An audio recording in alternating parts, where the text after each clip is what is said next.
भेंट हे श्री बिहारी जी आप स्वीकार करो। सब आनंदित हो गए, वाह वाह कितनी युक्ति, यह है कवियों की। जहां ना जाए, क्या कहते हैं, जहां ना पहुंचे रवि वहां पहुंचे कवि। बोले और कुछ सुनाओ।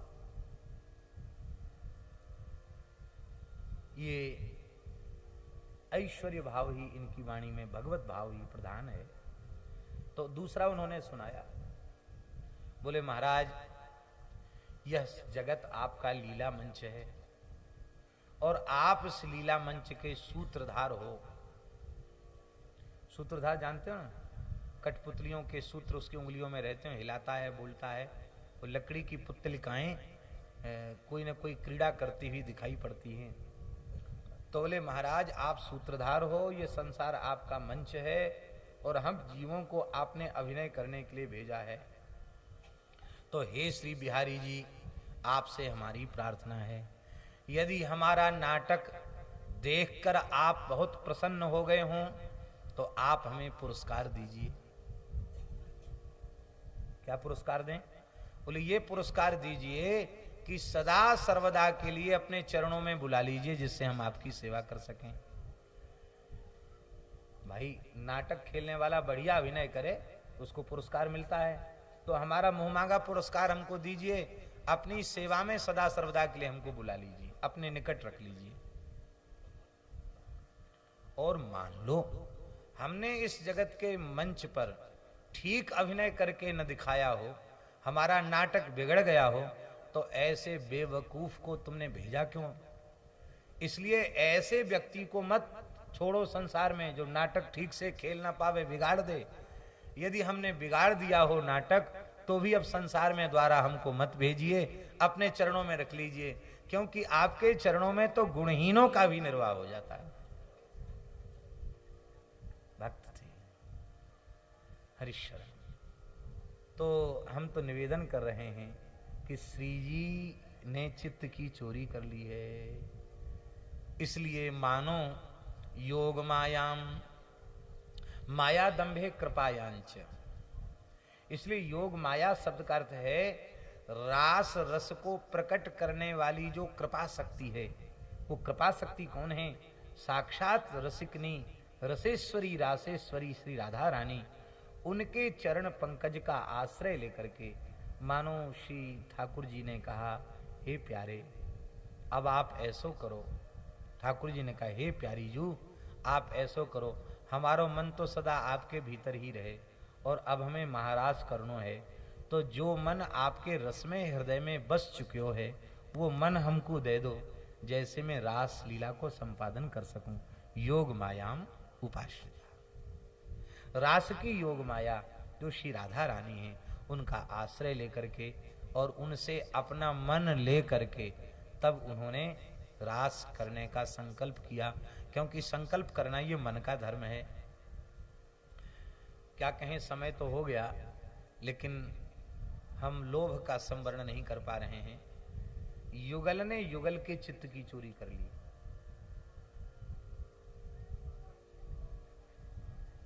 महान रसिक श्री विल्व मंगल जी महाराज, जिनका काल जयदेव जी से भी प्राचीन काल है, वो कह रहे हैं 7वीं 8वीं शताब्दी का काल है विल्व मंगल जी का। वो विल्व मंगल जी कह रहे हैं, राधा पुनातु राधा पुनातु जगदच्युत दत्त चित्ता मंथान मा कलयती दधि रिक्त पात्रे तस्यास्तनम स्तवक चंचल लोल दृष्टिर देवोपि दोहन धिया वृषभम निरुंधन। प्रेम वैचित्री लीला का वर्णन कर रहे हैं। श्री ठाकुर जी भोर में गोचारण के लिए निकले तो रात्रि भर से श्री जी के दर्शन के लिए व्याकुल है, इसलिए जानकर गायों को उस दिशा में कर दिया कि गायें सांकरी खोर होकर के निकलें। महल के निकट होकर के गाय जाएं और श्री जी प्रियतम के दर्शन की अभिलाषा में ऊंची अटारी पर खिड़की के झरोखा के निकट खड़ी हैं।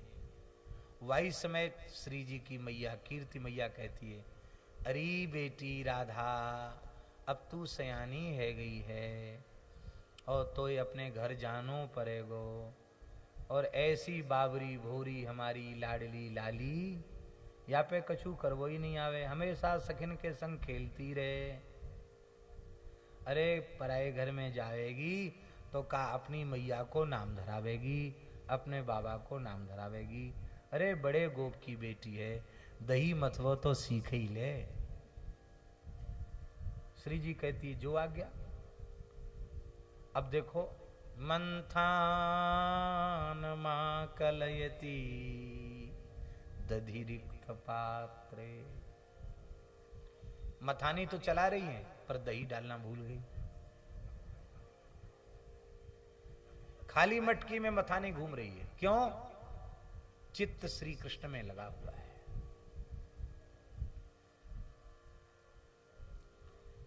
अब श्री जी की इस भाव वैचित्री को देखा तो ठाकुर जी भी ठिठक गए, देखने लगे। मंथानम आकलयति दधिरिक्त पात्रे, तो श्री जी का नक्सिक दर्शन किया। तस्यास्तनम स्तवक चंचल लोल दृष्टि, वो जो मंथन की झांकी है उसका दर्शन करके ठाकुर जी ने अपने नेत्र के चषकों में भर करके श्री राधा रूप सुधा को पी लिया। अब ऐसा चिंतन बना कि पूरे दिन होश नहीं है, श्री जी का ही चिंतन हो रहा है, नक्सिक चिंतन हो रहा है। महाराज जी ऐसा चिंतन युगल गीत में तो लिखा है, वदर पांडु मुरारी मुखाम्बुजा। गैया चराने जाते हैं तो श्याम सुंदर हैं, और जब लौट के आते हैं तो बदर पांडु, पके हुए बेर के समान श्री बिहारी जी का मुख पीला हो जाता है। और पीला कैसे हो गया? कहते श्री जी की अंग कांति का ध्यान करते करते, उनके रूप का ध्यान करते करते श्री जी की छटा श्रीअंग में आ गई। तो अब ठाकुर जी भी रूप में, रूप के अगाध सिंधु में डूबे हुए हैं। रूप के रंग रंगी मेरी अखियां, दोनों की रूप के रंग में आंखें रंगी भई, श्री जी की भी और श्री ठाकुर जी की। अब श्री जी ने तो रूप में, वे रूप सुधा सिंधु में डूब रही हैं, इसलिए मंथानम आकलयति दधिरिक्त पात्रे, बिना दही के ही मथानी चला रही है। पर महाराज जी एक विशेष बात कहते थे, सखिन ने कही मैया थे कि मैया तेने दही मतवे को कही हो तो खाली मटकी में मथानी चला रही है। तो जब मैया ने आए के देखी तो ये तो श्री जी का वैभव है, उसमें दही तो था ही नहीं पर ऊपर माखन तैर रहा था। बोलो भक्तवत्सल भगवान की। माने दही भी प्रकट हो गया और छाछ नीचे रह गई और माखन ऊपर आ गया। और इधर श्री लालजी गए गैया लेके, अब डूबे तो भय हैं श्री जी के ध्यान में, और वहां जैसे ही पहुंचे तो बाबा ने कही, अरे कन्हैया देख, तू गोप को बेटा है और तोते गैया बहुत प्रेम माने, तो तू ज्यादा नहीं तो पद्मा गैया को दूध तो आज तू ही निकास, तू दूध धार काढ़ ले। ठाकुर जी बोले जो आ गया बाबा। तो ठाकुर जी लोमना लेके गए। अब ध्यान तो श्री जी में है, क्रिया में तो ध्यान है नहीं, तो गैया के पाम बांधने चाहिए। सो गैया के पाम न बांध के जो गोष्ठ को बड़ो बिजार हो, सांड व बैल के पैर, सांड के पैर ठाकुर जी ने बांध दिए। देवोपि दोहन धिया वृषभम निरुंधन, वृषभ के पैर बांध दिए। अब देखो गोपी जो है वो दर्शन कर रही लीला का, तो वो तो कह रही हैं, कह रहे प्रियतम हमें खूब खबर है, तुम या समय अपने होश में ना है। हाँ, तुम्हें ये भेद मिट गए हो कि गैया कौन होए और बैल कौन होए, क्योंकि श्री जी के चिंतन में आप डूबे हुए हैं। श्री जी के प्रति अनुराग का दर्शन करके सहचरी धन्य हो जाती है। और बाबा वात्सल्य भाव वाले हैं। बाबा कहते हैं, अरे भैया ग्वाल वालो गोप गणो, देखो तो सही हमारो लाला कितनो भोरो है। इतेक दिना है गया गैया चराते भय, अभी तक या को यही खबर ना है कि गैया कौन सी होए और वृषभ कौन सो होए। देखो याने बैल के ही पैर बांध दिए। लोगों ने यही देखा, बैल के पैर बांध दिए। पर जब ठाकुर जी के निकट गए तो क्या देखते हैं, दोहिनी दूध से भरी भई है। हाँ महाराज, ये गैया तो दो ही लें, वे चाहें तो वृषभ को भी दो लें।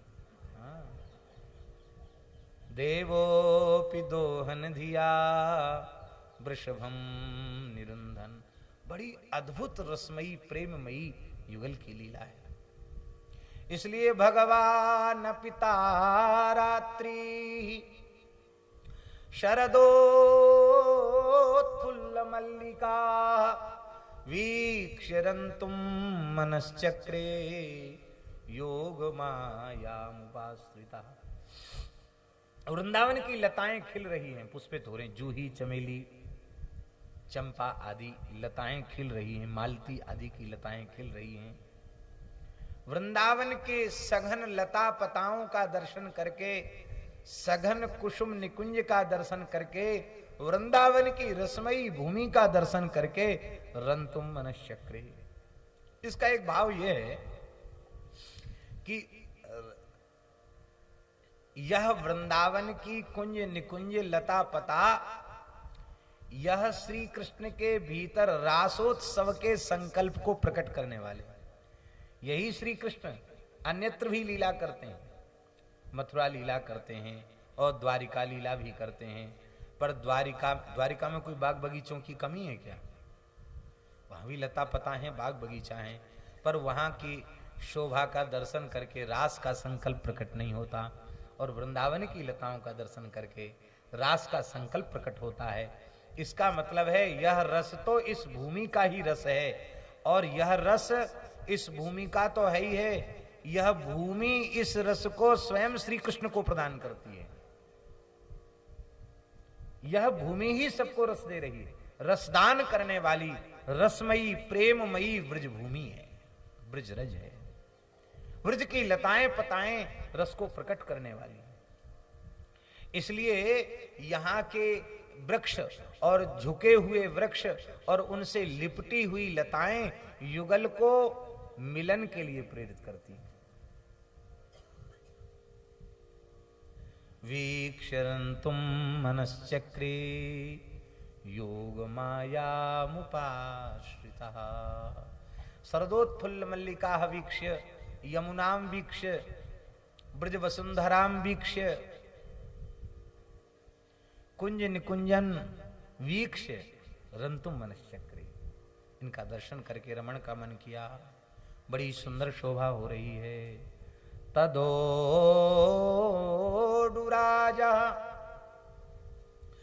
ककुभः करैर्मुखम् प्राच्या विलिम्पन् अरुणेन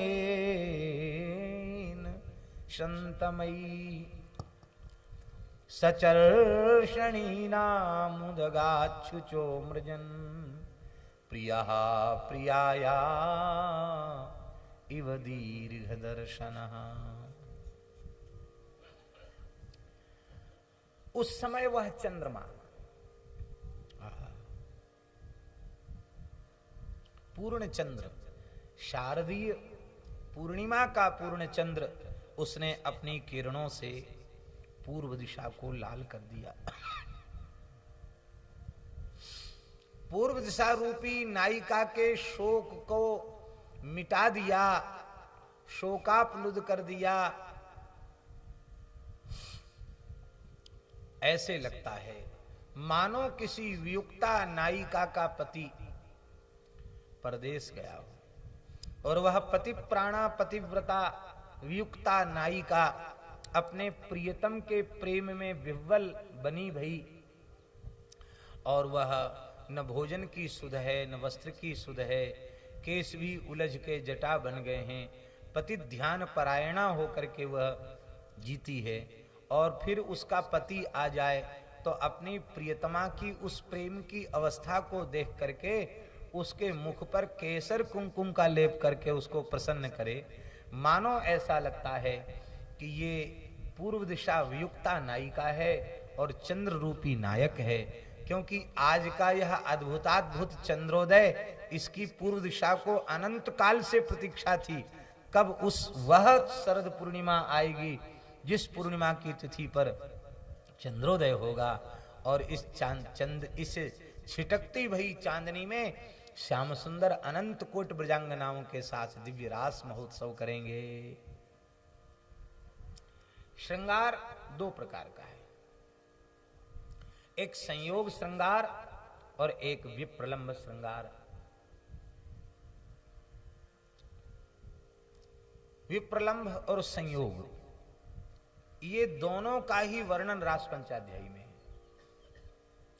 संयोग तो उसको कहते हैं जहां प्रिया प्रीतम का मिलन होता है और उस समय जो रस भाव जागृत होता है वो संयोग श्रृंगार है, और जहां वियोग हो गया है वहां श्री लाल जी के लिए सारा कुंज निकुंज श्री राधामय हो जाता है, और श्री जी के लिए सारा कुंज निकुंज श्री लाल जी के स्वरूप में हो जाता है। तो प्रेम का व्यापक स्वरूप, विभु स्वरूप वियोग की अवस्था में प्रकट हो जाता है। अब उस यक्ष ने विरह से व्यथित होकर के मेघ की ओर देखा, तो मेघ को ही दूत मान करके उससे अपने प्रिया को संदेश भेजना शुरू कर दिया।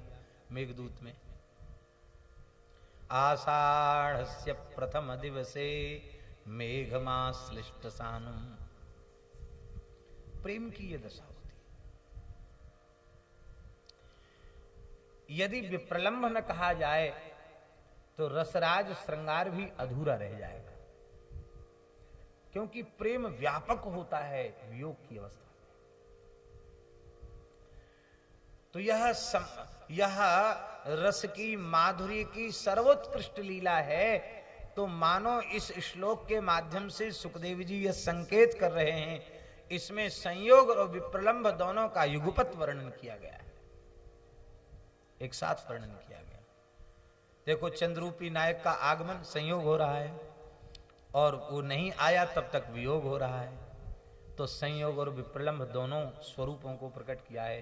पहले श्री कृष्ण चंद्र से गोपियों का मिलन होगा, फिर रास में श्री कृष्ण चंद्र अंतर्धान हो जाएंगे, तो फिर विप्रलंब हो जाएगा, अब फिर संयोग हो जाएगा।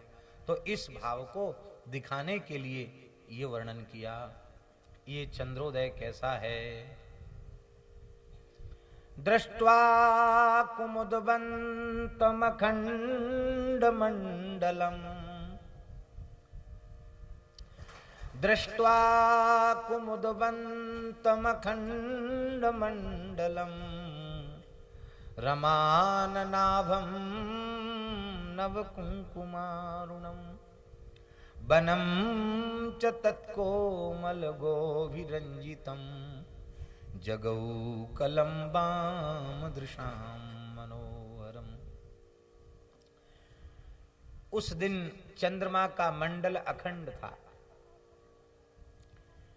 इसका तात्पर्य पूर्णिमा का चंद्रमा तो अखंड होता ही है, लेकिन यहां संकेत ये किया जा रहा है कि जब वृंदावन प्राकृत नहीं है और वृंदावन में यमुना प्राकृत नहीं है, यहाँ की लता पता आदि प्राकृत नहीं है, और श्यामा श्याम प्राकृत नहीं है, गोपियां भी प्राकृत नहीं है, और रास भी प्राकृत नहीं है, तो फिर प्रकृति जगत का चंद्रमा कहां से आ जाएगा? इसलिए एक भाव यह है कि ये घटने बढ़ने वाला चंद्रमा नहीं था, ये तो ऐसा चंद्रमा था जो श्री जी की नखमणि चंद्रिका से प्रकट हुआ चंद्रमा था। और महाराज ये चंद्रमा, इसकी चांदनी प्रिया लाल जी को सहचरियों के सहित बिलसाने वाली। कहां तक कहें? एक भाव तो यह है कि रास बिहारिणी बिहारी जी का दर्शन करके चंद्रमा चंद्र सरोवर महारास स्थली। रास बिहारिणी रास बिहारी का दर्शन करके चंद्रमा को पहले ये था कि मैं बहुत सुंदर हूं, सबको बहुत आनंद देता हूं, पर श्रीमद रास विहारिणी रास बिहारी जी का दर्शन किया तो चंद्रमा पानी पानी हो गया। अरे बोले हम तो किसी काम के नहीं, इस रूप लावण्य माधुरी के आगे सियमुख उपमा पाव किम चंद्र बापुरो रंक। चंद्रमा पानी पानी हो गया, चंद्र सरोवर बन गया, चंद्रमा ही जल हो गया, चंद्र सरोवर प्रकट हो गया। अब अभी तो महाराज श्रृंगार कहां हुआ था, ये तो बिना श्रृंगार के दर्शन किया तब। अब श्रृंगार करेंगी सहचरियां तो श्रृंगार के पूर्व स्नान होगा। श्री जी ने ठाकुर जी ने चंद्र सरोवर में स्नान किया, अपनी अंग कांति विसर्जित की श्री जी ने। और अब जब श्रृंगार हुआ है तो श्री जी के श्री अंग की कांति लेकर के एक सहचरी ही चंद्र के रूप में प्रकट भई है और श्री वृंदावन के आकाश को आलोकित करने लगी। इसलिए चंद्र भी सहचरी ही है, पुरुष नहीं। यह विलक्षण चंद्र है। इसलिए श्री वृंदावन की इस विशुद्ध नित्य विहार की रसमयी उपासना में बाह्य विधि निषेध भी इसीलिए नहीं, क्योंकि भैया प्रकृति जगत के चंद्रमा पे ग्रहण आता है, सूर्य पर ग्रहण आता है, पर यहां तो ग्रहण है ही नहीं। सामान्य स्तर की बातें नहीं हैं, बहुत ऊंचे स्तर की बातें हैं। यहाँ के श्री स्वामी जी के कोटि के जो रसिकाचार्य हैं उनकी बातें, हमारे जैसे सामान्य जीवों की बातें नहीं। यहाँ का ग्रहण विलक्षण है, क्योंकि यहाँ का जो निकुंज का चंद्र है, वहां निकुंज में ब्रह्मादिक देवता ललचाते हैं। कैसा है बाबा ब्रजपति? ललचाही ऐसा है ना?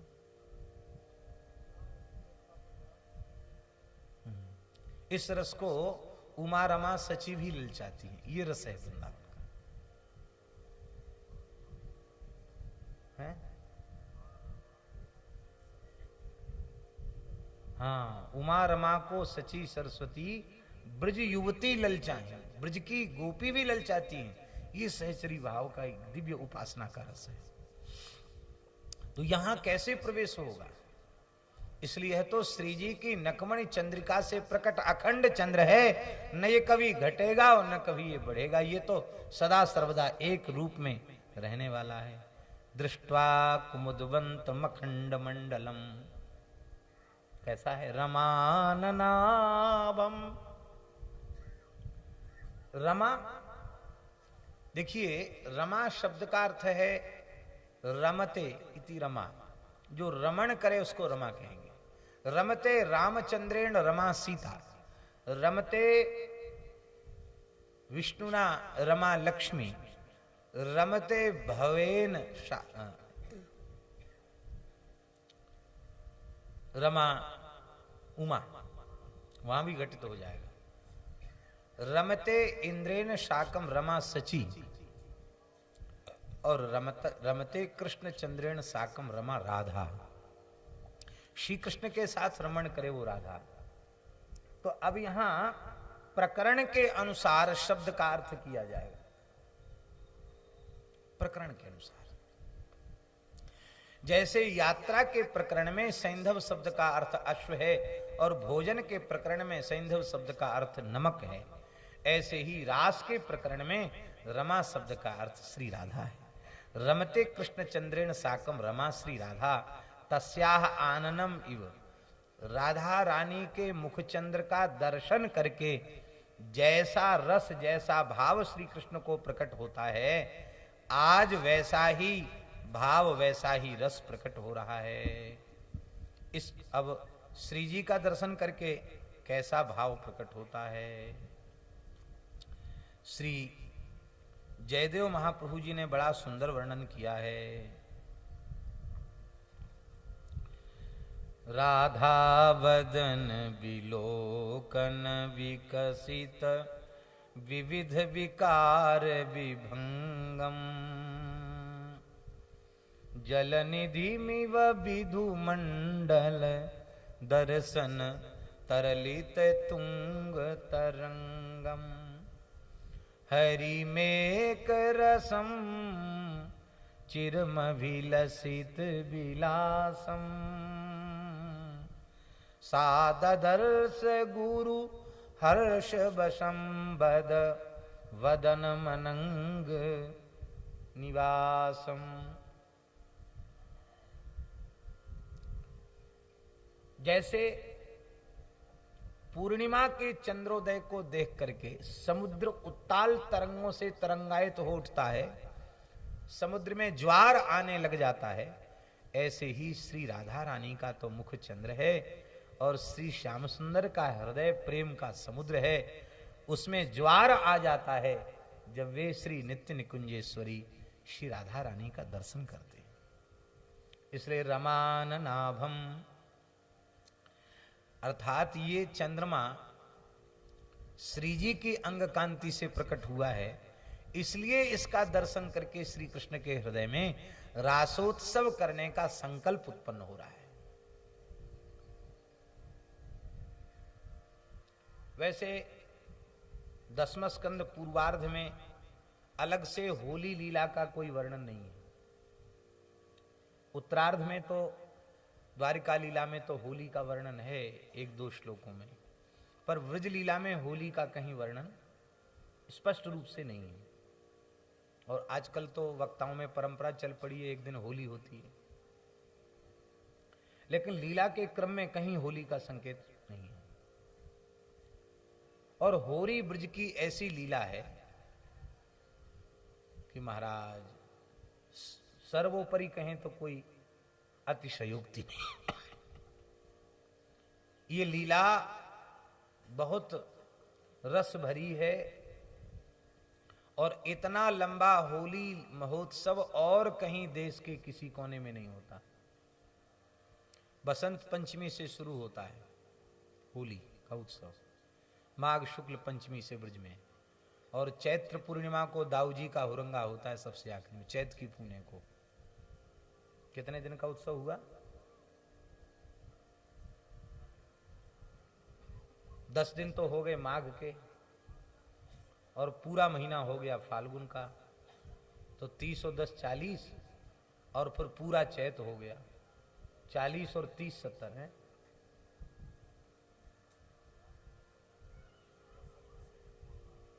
बसंत से ब्रज में आखिरी होली होती है दाऊ जी की, तो दाऊ जी की होली हुरंगा जो दाऊ जी का होता है वो चैत्र पूर्णिमा का होता है, उस दिन विदाई होती है होली की। हाँ, तो पूरा माने दाऊ जी दाऊ दयालु ब्रज के राजा वहां तक गिना जाएगा होली का उत्सव।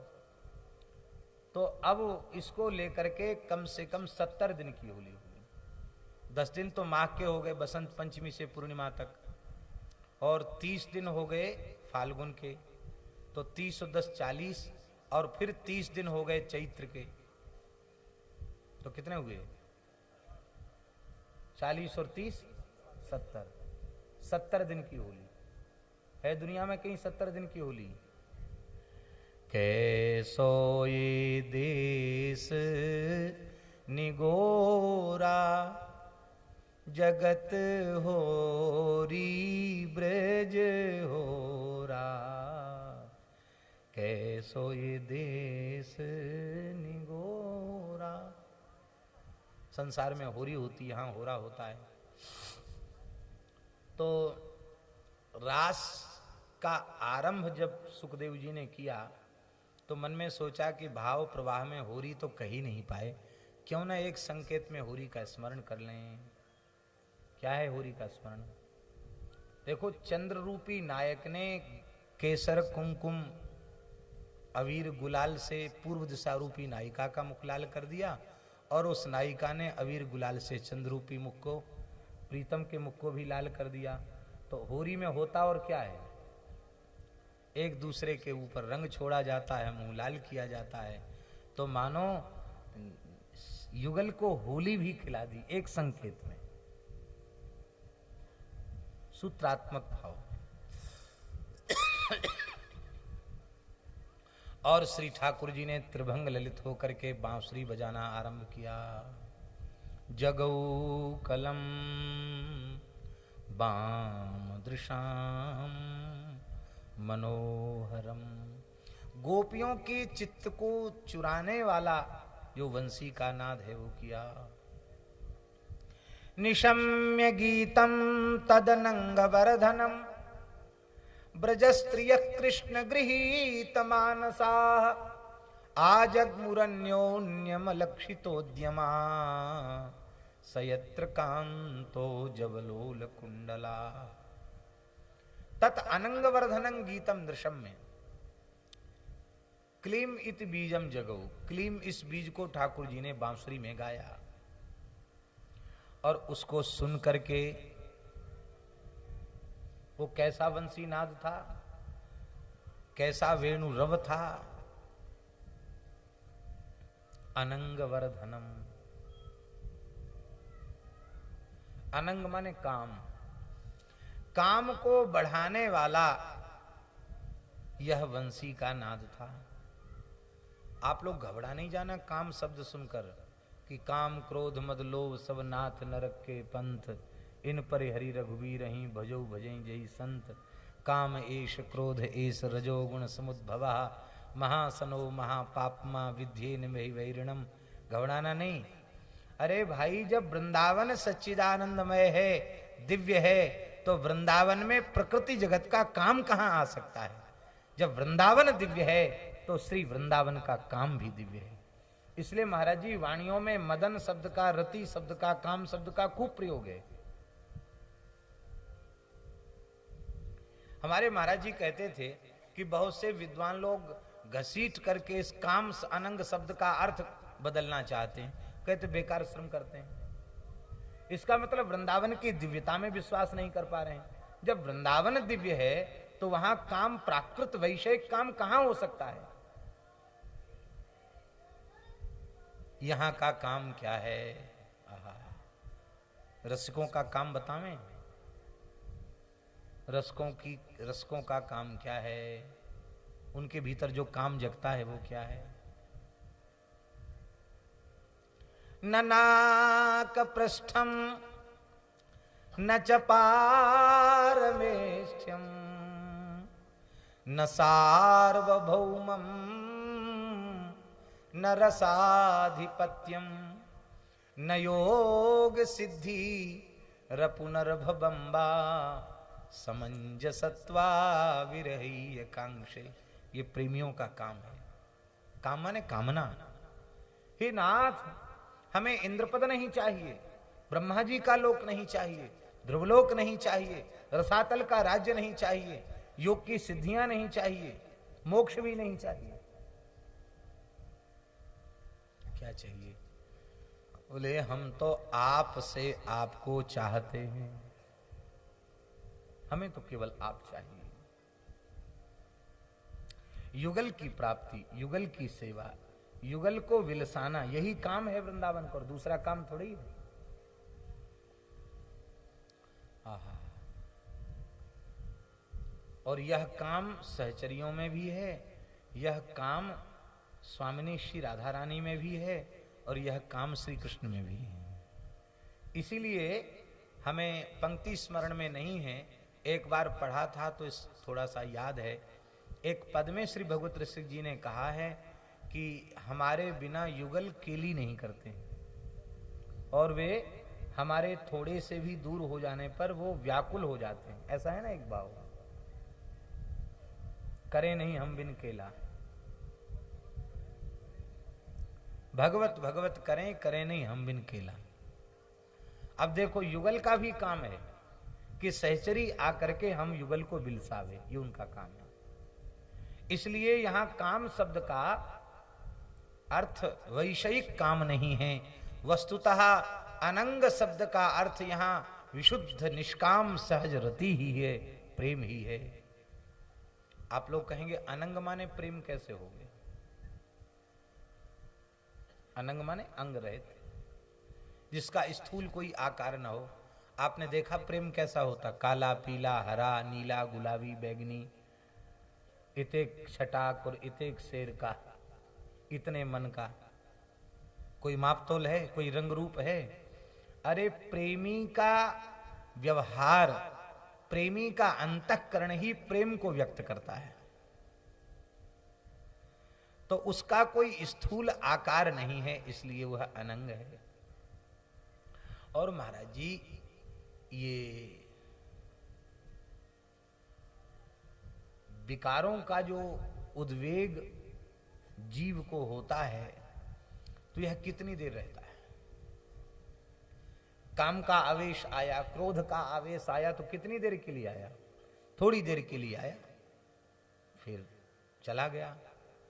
किंतु यह जो अनंग है वृंदावन का, यह जो मदन है वृंदावन का, ये किसी भाग्यशाली के भीतर जब विराजमान हो जाता है, उसे व्याप्त हो जाता है, तो ये कभी कम होता ही नहीं है। इसका नशा घटता नहीं है, इसका नशा तो बढ़ता चला जाता है।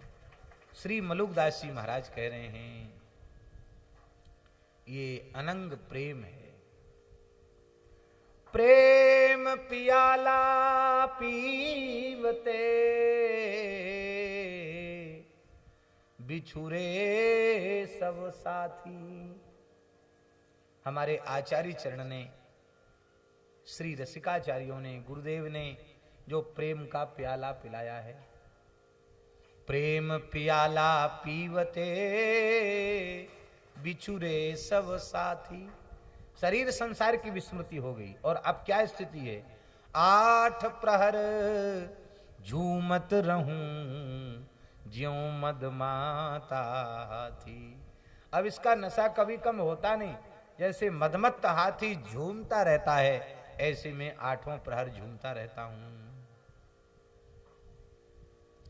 प्रेम संपत्ति है, संपत्ति का प्रचार नहीं किया जाता।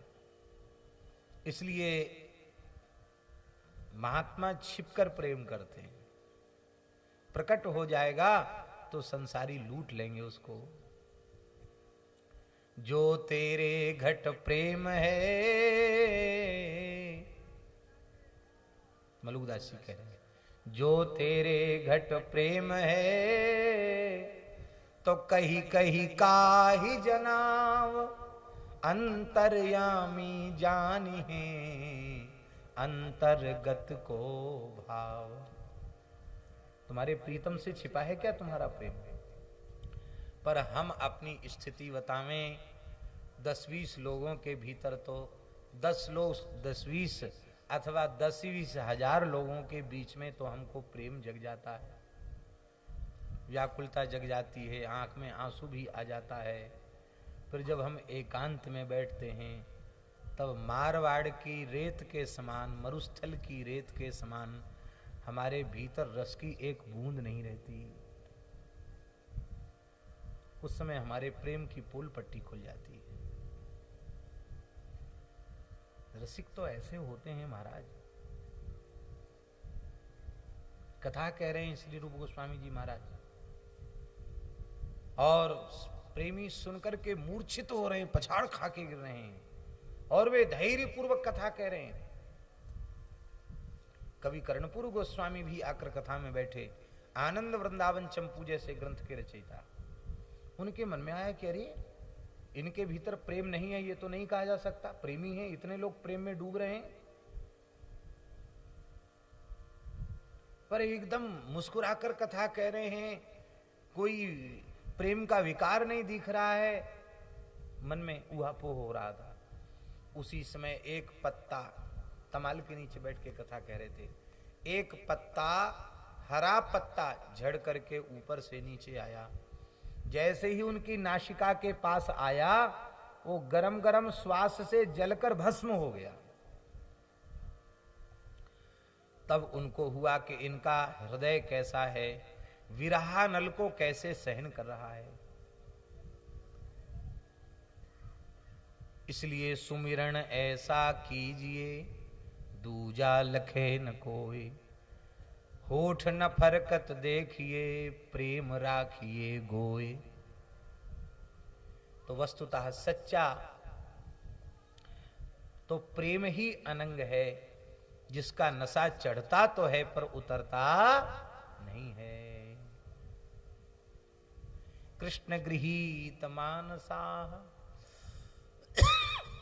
बड़ी विचित्र बात है। देखिए, दिन में बंसी बजती है ठाकुर जी की, और देवांगनाएं दौड़ के आ जाती हैं, हिरनियां आ जाती हैं, गायें हुंकार करती भई आ जाती हैं। वेणु गीत में, युगल गीत में सब वर्णन है। और आश्चर्य की बात है, रात्रि में बंसी बट की छैया में खड़े होकर ठाकुर जी बिहारी जी बांसुरी बजा रहे हैं, और वो बांसुरी किसी को नहीं सुनाई पड़ती। न हिरणों के झुंड आ रहे हैं, न पक्षी दौड़े भय आ रहे हैं, ना ही ग्वालवाल आ रहे हैं, ना ही गैया रस्सा तोड़कर आ रही हैं, केवल गोपी आ रही हैं। इसका तात्पर्य ये रास पूर्णिमा के दिन, शरद पूर्णिमा के दिन जो बिहारी जी ने बांसुरी बजाई है, वो बांसुरी भी कोई सामान्य बांसुरी नहीं थी। वो ऐसी विलक्षण बांसुरी थी जो केवल गोपियों के लिए ही अधर पर धारण की गई थी, इसलिए उसकी ध्वनि केवल गोपियों के ही कान में पड़ी। नहीं तो सबको आ जाना चाहिए था ना, केवल गोपी आई।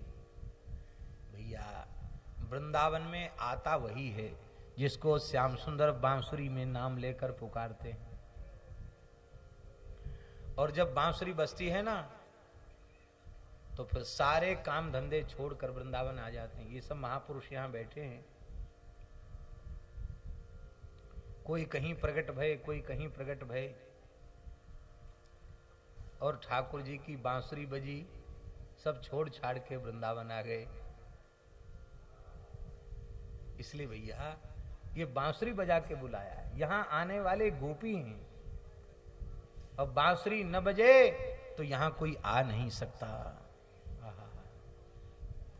इसलिए हे बिहारी जी, अपने चरणों में बुला लो, और फिर बुलाकर भेजो मत, अपने चरणों में ही रखो। गृहीत मानसा है, गोपियों के चित्त की चोरी हो गई।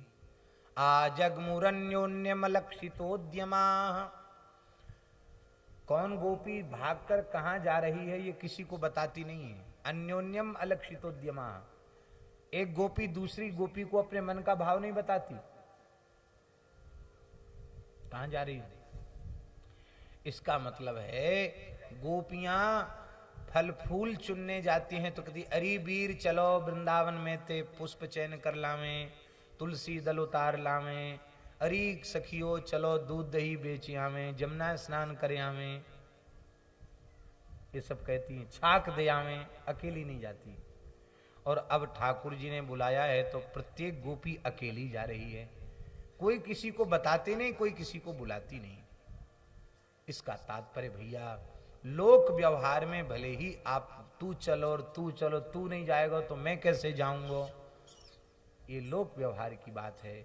श्री ठाकुर जी की प्राप्ति का पथ तो प्रत्येक साधक के लिए स्वतंत्र है, बस इनकी बंसी बजना आवश्यक है। बंसी बज जाए फिर लाख काम छोड़ के चल पड़ो। ये चलेगा तो वो चलेगा। वृंदावन में ये सोचोगे कि हमारा अमुक बेटा रहेगा तब हम वृंदावन रहेंगे, पत्नी रहेगी तो वृंदावन रहेंगे, कभी वृंदावन में नहीं रह पाओगे। कोई रहे न रहे, हमको वृंदावन रहना है, हमको वृंदावन वास करना, हमको ब्रजवास करना है। क्योंकि प्राप्ति के पथ पर प्रत्येक साधक स्वतंत्र है, अकेला है। दो हो जाएंगे तो विक्षेप आ जाएगा।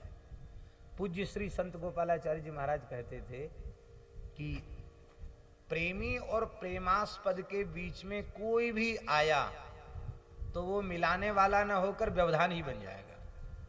क्योंकि प्रेम गली अति सांकरी, या में द्वय ना समाए।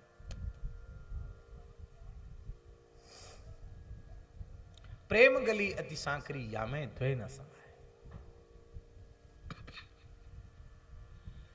कोई गोपी दोहनी पटक कर आ गई, दो गैया दोह रही थी, कोई दूध चढ़ा हुआ छोड़कर आ गई, कोई हलवा बना रही थी छोड़ के आ गई, कोई पतियों को भोजन करा रही थी। तो अब बांसुरी बजी तो वृत्ति तो चलेगी श्री कृष्ण में। तो अब महाराज वो जो गोपी थी उसने भोजन की थाली जो सजा के रखी थी, वो भोजन की थाली तो गौ माता के सामने परोस दी। और जो तब तक पति ने कहा कि अरे ला मैं बैठूं कितनी देर से भोजन करवे, तो वो चित्त तो चला गया श्री कृष्ण के पास। तो महाराज वो दौड़ी भई गई गौशाला में, गैया की सानी की जो कुंडी थी उठा के पति के सामने धर दी। गऊ को खीर ससुर को भूसा, ऐसी मति बहुराई, अथवा पति को भूसा ऐसी मति बहुराई। तो महाराज आहा,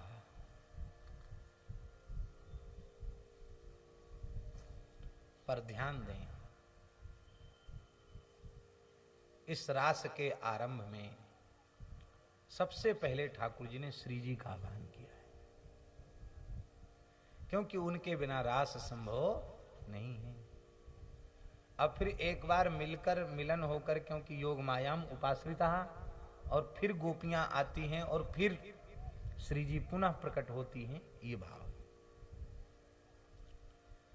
हे राधे वृषभानुभूप तनये,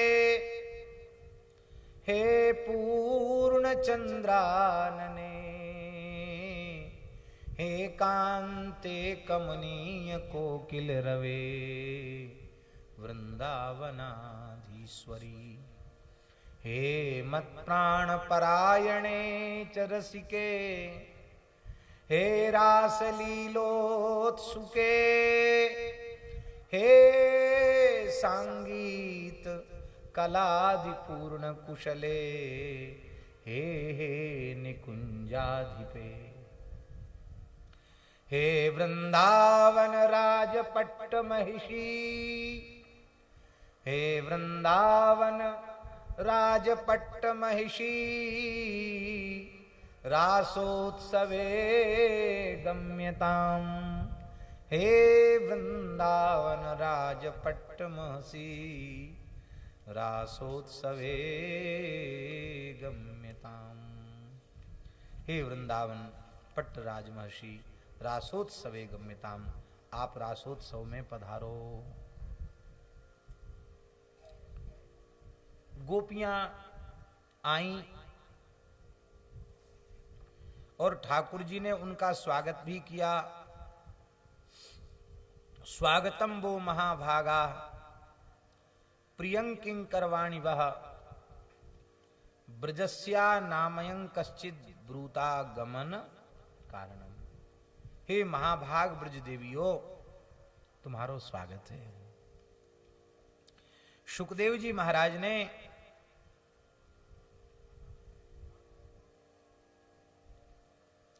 महाभाग शब्द का अर्थ विशेष विशेष स्थलों में प्रयोग किया है।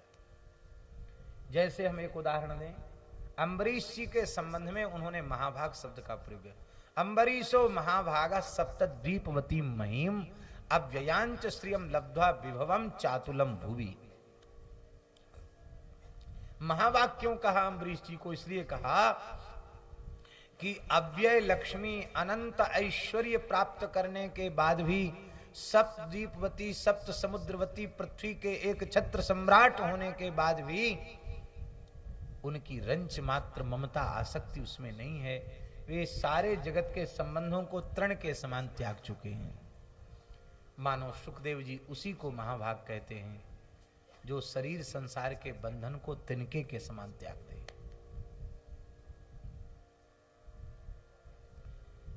चाहे जितना पढ़ा लिखा हो, महाभाग नहीं है। चाहे जितने ऊंचे पद पर हो, महाभाग नहीं है। चाहे जितना बड़ा संपत्तिशाली हो, महाभाग नहीं है। महाभाग तो वो है जिसने शरीर संसार की आसक्ति का बंधन तोड़ दिया और श्री कृष्ण से प्रीति का संबंध जोड़ दिया। गोपियां सब कुछ त्याग के आई हैं, इसलिए वे महाभागा हैं। पति सुतान्वया भ्रातृबान्धवान् अति गति विलंघिते च्युतागता गति विदस्तबो गीत मोहिता की तव योषिता कस्त्यजेन्निशि। पति पुत्र आदि सबका त्याग करके आई, इसलिए महाभाग। भैया महाभाग वही है जो इनका हो जाए, वही महाभाग। और ठाकुर जी ने स्वागत किया, इसका तात्पर्य है जो भगवत संबंध को दृढ़ता पूर्वक स्वीकार करता है, जगत के संबंध को ठुकराता है, वो और तो और श्री ठाकुर जी के द्वारा भी स्वागत पाने का अधिकारी हो जाता, सम्मान प्राप्त करने का अधिकारी हो जाता है। और उनके प्रेम की परीक्षा करने के लिए ठाकुर जी ने कहा कि देवियों, दृष्टम वनम कुसुमितम राकेश कर रंजितम। देख लिया वृंदावन, कितना बढ़िया हरा भरा वृंदावन है, कैसे फूल खिल रहे हैं, कैसो नीलो नीलो यमुना जी को सुंदर जल है, कैसे लता पता है। ये यमुना के पुलिन की शोभा तो देखो, ऐसो लगे है मानो कोटान कोट चंद्रमान को चूर्ण बनाए के यमुना के पुलिन में बिछाए दियो हुए। दर्शन कर लिए, अब ठंडे ठंडे पधारो अपने घरन को। क्यों? क्योंकि स्त्रीन को धर्म है अपने पतिन की सेवा करनो। पतियों की सेवा करो, वृद्ध हो, जड़ हो, रोगी हो, निर्धन हो, फिर भी स्त्री का धर्म पति की सेवा करना है। और देखो, मान लो तुमने हमारी बात नहीं मानी तो ये लोक तो तुम्हारा बिगड़ ही जाएगा। क्या बिगड़ेगा? सब तुमको धिक्कारेंगे, तुम्हारी निंदा करेंगे, और परलोक भी तुमसे छिन जाएगा। ये ठाकुर जी की बड़ी विचित्र लीला है। ठोक बजा के देखते हैं प्रेमियों को। सच्चे जो प्रेमी होते हैं उनके चित्त में चाह नहीं होती और भय नहीं होता। हम निवेदन कर रहे हैं, आप अन्यथा मत ले जाना, संसार में कहीं प्रेम है ही नहीं।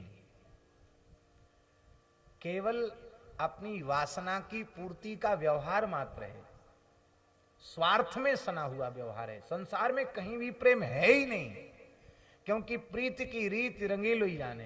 प्रीति करने की रीति या तो श्याम सुंदर जानते हैं, या श्री जी जानती हैं, या उनके प्राण प्यारे रसिकजन जानते हैं।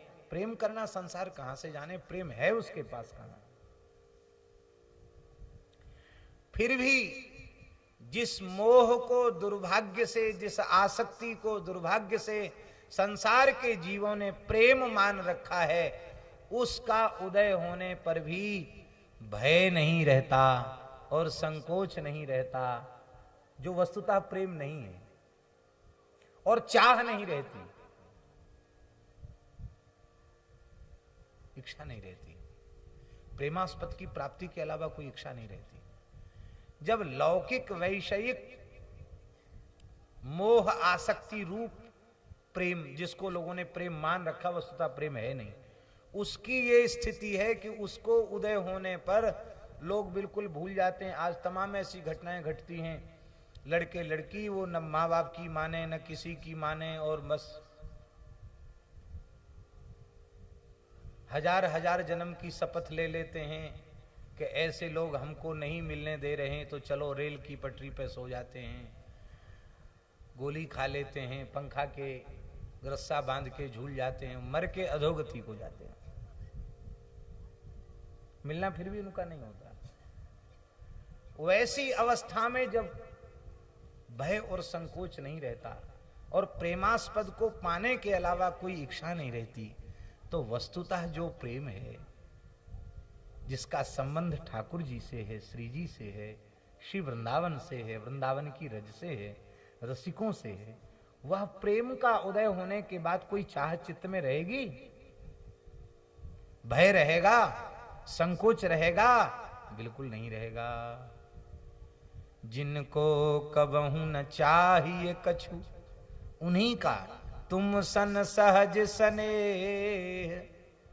और ऐसे प्रेमियों के हृदय में बसहु निरंतर, तासु उर सोरा उर निजगे। तो ठाकुर जी ठोक बजा के देख रहे हैं। लोग मिट्टी की 2 रुपए 5 रुपए की हंडी भी लेते हैं तो ठोकते हैं। टन टन बोल रही है कि झन्न झन्न, टन टन बोले तो खरीद लेते हैं, झन्न झन्न बोले बोले फूटी है कहीं ना कहीं से। तो ठाकुर जी को इनके साथ रास विलास करना है, इसलिए ठाकुर जी थोड़ा ठोक बजा के देख रहे हैं। बोले देखो दुनिया में तो तुम्हारी अपकीर्ति होगी, अपयश होगा। नाम के लिए दुनिया मर रही है, हमारा नाम हो, हमारा नाम हो, हमारा नाम हो, और नाम किसी का रहेगा नहीं। अंत में राम नाम सत्य है, भगवान का ही नाम सत्य रहेगा, मनुष्य का नाम तो रहेगा नहीं, मिट जाएगा। तो ठाकुर जी ने यह भी टटोला कि इनको यश कीर्ति की कामना है क्या? अबले स्वर्ग नहीं मिलेगा। गोपियों ने कहा महाराज जिसको अपयश से डर हो, अपकीर्ति से डर हो, कुल की कानी से डर हो, उसको ये उपदेश दीजिए। और जिसको स्वर्ग चाहिए हो उसे पातिव्रत धर्म का व्याख्यान दीजिए। और जिसको नरक से भय हो उसको डरवाइए कि ऐसा होगा वैसा होगा। न हमें स्वर्ग चाहिए, न हमें नरक से प्रयोजन है, न हमें स्वर्ग से प्रयोजन है, न हमें यश से प्रयोजन है, न हमें अपयश से प्रयोजन है। हमें प्रयोजन केवल आप से है। स्वर्ग नरक अपवर्ग आस नहीं त्रास है। जहां राखो तहां रहो मान सुख राशि है। देहु दया कर दान न भूलो केली को। भगवत बलित तमाल बिलो कहु बेली को। एक ही इच्छा है, युगल का दर्शन होता रहे। रसिकनी रस में रहती गणी। कनक वेली वृषभानु नंदिनी। श्याम तमाल चढ़ी। रसिकनी रस में रहती गड़ी। बिहरत श्री गिरधरन लाल सो। कौन सुपाठ पढ़ी। कुंभन दास लाल गिरिधर संग। रति रस केली बढ़ी। रसिकिनी रस में रहती गई। ये अभिलाषा है। और न स्वर्ग की चाह और न नरक का भय। लक्ष्मण जी से कहा कि जिसके राज्य में प्रजा दुखी होती उसको नरक जाना पड़ता। बोले जिसको जाना हो, जिसका अभीष्ट हो, जिसका लक्ष्य, उसको बताइए। हमारे सर्वस्व तो आप हैं। हम आपको छोड़कर और किसी को नहीं जानते हैं, हम आपको जानते हैं। तो श्री ठाकुर जी ने उनको टटोल के देखा। लोग यहां तक कहते कि पतिव्रता का दृष्टांत भी दिया कि एक पतिव्रता थी, उसका पुत्र खेलते हुए अग्नि के कुंड में गिर गया, लेकिन उसने नहीं बचाया, क्योंकि उसको ये था मेरे पति जग न जाएं। तो हुतासन चंदन पंक शीतला। अग्नि चंदन पंक के समान शीतल हो गए। इतना महात्मा है पतिव्रताओं का। पातिव्रत धर्म का पालन करो। गोपियों ने कहा पातिव्रत धर्म का फल क्या है, पहले ये बताओ। पातिव्रत धर्म का फल है आपके चरण कमलों की प्राप्ति। तो आप यह क्यों सिद्ध करना चाहते हैं कि हम उत्तम कोटि की पतिव्रता नहीं है? लक्ष्मी जी ने पंचम स्कंद में कहा है स्त्रियो व्रतैस्त्वाम ऋषिकेश्वरम पतिम। भगवती महालक्ष्मी कह रही हैं संसार की नारियां पातिव्रत धर्म इसलिए पालन करती हैं कि वह प्रतीकात्मक रूप में परमात्मा की पति रूप से उपासना करती हैं और उससे उन्हें भगवान की प्राप्ति हो जाती। वृंदा ने उपासना की भगवत भाव से और न चाहते हुए भी उसको भगवान की प्राप्ति हो गई। इसलिए सभी धर्मों का अंतिम फल तो श्री कृष्ण की प्राप्ति है। एक बात, इसलिए हमारे धर्माचरण की सफलता आपके चरण कमलों की प्राप्ति में है।